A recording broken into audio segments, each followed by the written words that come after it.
તાજેતરમાં થરાદથી મળતી માહિતી મુજબ થરાદના હાઈવે પર ટ્રક અને ટ્રેક્ટર વચ્ચે અકસ્માત સર્જાયો છે. થરાદ સાંચોર હાઈવે પર ટ્રક અને ટ્રેક્ટર વચ્ચે અકસ્માતનો બનાવ બન્યો છે, જેમાં ટ્રેક્ટર ચાલકનું ઘટના સ્થળે જ મોત નીપજ્યું છે, જ્યારે અન્ય 2 લોકોને નાની મોટી ઈજા થવા પામી છે, જેને સારવાર અર્થે નજીકની હોસ્પિટલમાં ખસેડવામાં આવ્યા છે. અકસ્માતને પગલે રસ્તા પર ટ્રાફિક જામના દ્રશ્યો જોવા મળ્યા હતા.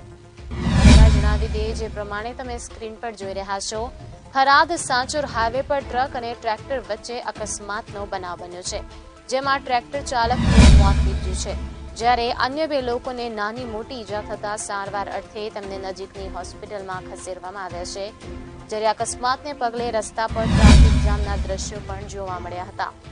તમને ફરીવાર જણાવી દઈએ કે થરાદના સાંચોર હાઈવે પર ટ્રક અને ટ્રેક્ટર વચ્ચે મેસરા નજીક અકસ્માત સર્જાયો છે.